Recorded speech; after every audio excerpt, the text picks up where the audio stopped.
अरे काले के शिव के मनाइब हो, शिव मानत नाही।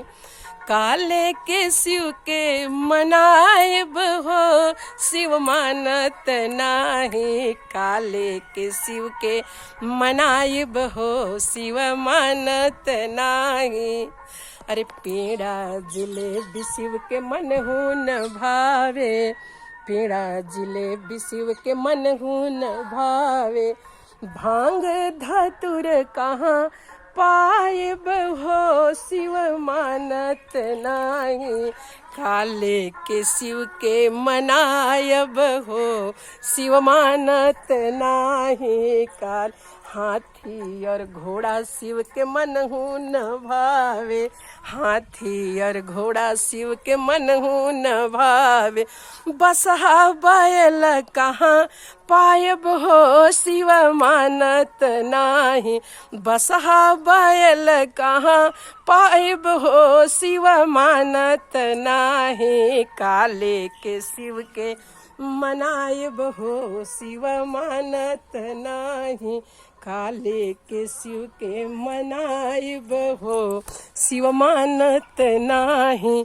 कोठा अटारी शिव के मन हो न भावे, कोठा अटारी शिव के मन हो न भावे। टूटी मड़ैया कहाँ पाइब हो, शिव मानत नाही। टूटी मड़ैया कहाँ पाइब हो, शिव मानत नाही।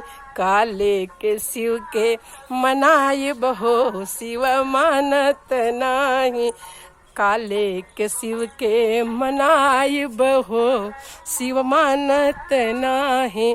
साला दो साला शिव के मन हो न भावे, साला दो साला शिव के मन हो न भावे। बाघ के छाला कहाँ पाइब हो, शिव मानत नाही। बाघ के छाल कहाँ पाइब हो, शिव मानत नाही।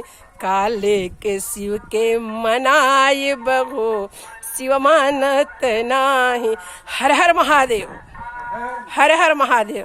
कोटि लिंगेश्वरा भगवान के आप लोग दर्शन कीजिए और आशीर्वाद लीजिए, और एक कल्पना ठाकुर का भजन सुनते रहिए। देखिए कितना शिवलिंग है, कितना भगवान यहाँ बसे हैं। 19 लाख।